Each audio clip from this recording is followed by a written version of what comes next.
నమస్తే, welcome to the view point. బతికున్నప్పుడు కంటపడని కన్న ప్రేమ, కన్ను మూసాక వీడియో కాల్ దర్శనం. ఇటుపోతుంది సమాజం. రెక్కలు ముక్కలు చేసుకొని పెంచి పెద్ద చేసిన కన్న ప్రేమ పట్ల ఆప్యాయత, బాధ్యతలు ఏమైపోతున్నాయి?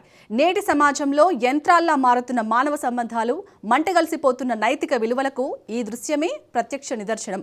హర్యానాలోని సోనిపటకు చెందిన ఒకప్పటి ప్రముఖ వ్యాపారవేత్త జీవిత చరమాంకాల్లో ఒంటరితనంతో కుమిలిపోతూ వృద్ధాశ్రమంలో తుది శ్వాస విడిచారు.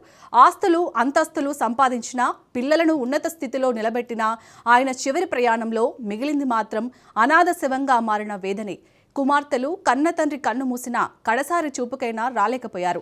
ఆఖరికి అంత్యక్రియలకు కూడా మొబైల్ ఫోన్లో వీడియో కాల్ ద్వారా వీక్షిస్తూ సరిపెట్టుకున్నారు. తండ్రి చివరి కార్యక్రమాల ఖర్చుల కోసం కేవలం 5,100 పంపి తమ బాధ్యత తీరిపోయిందనుకున్నారు. మిమ్మల్ని ఈ లోకంలోకి తెచ్చి మీ భవిష్యత్తు కోసం తమ జీవితాలని ధారపోసిన కన్న తండ్రి ఆఖరి ప్రయాణంలో తోడుగా నిలబడలేని ఈ విలాసవంతమైన వ్యాపారాత్మక బతుకులెందుకు?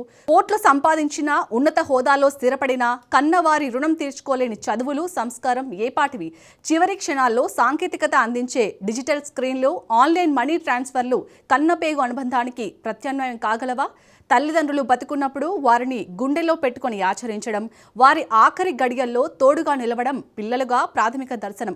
కన్నవారిని వృద్ధాశ్రమాలకు పరిమితం చేయడం, వారి మరణాన్ని కూడా వీడియో కాల్స్ ద్వారా చూస్తూ మమకారాలను తెంచేసుకోవడం అత్యంత శోచనీయం.